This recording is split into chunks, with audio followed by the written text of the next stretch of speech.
Ito lang. I-Englishin ko, tatagalogin mo lang. Oh. Ayaw, di ba? Oh, sige, hindi, tagalogin ko pala. Ikaw pala mag-English. Oh, ganito. Binalitan mo na eh. Kung ang dog ay kung ang sagutin mo muna, bigyan kita coins. Kung ang dog ay aso, ang cat ay pusa, ano ang sagot? Ano ba ang kategory? No, no, no, no.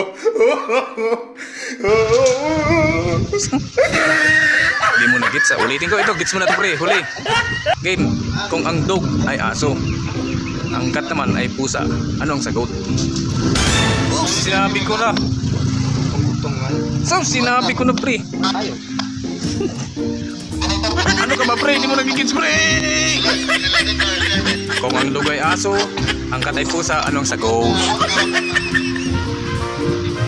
Edi, me. Goat nga eh, goat. Anong sagot? Kambing. Ay, sus, Ginoo.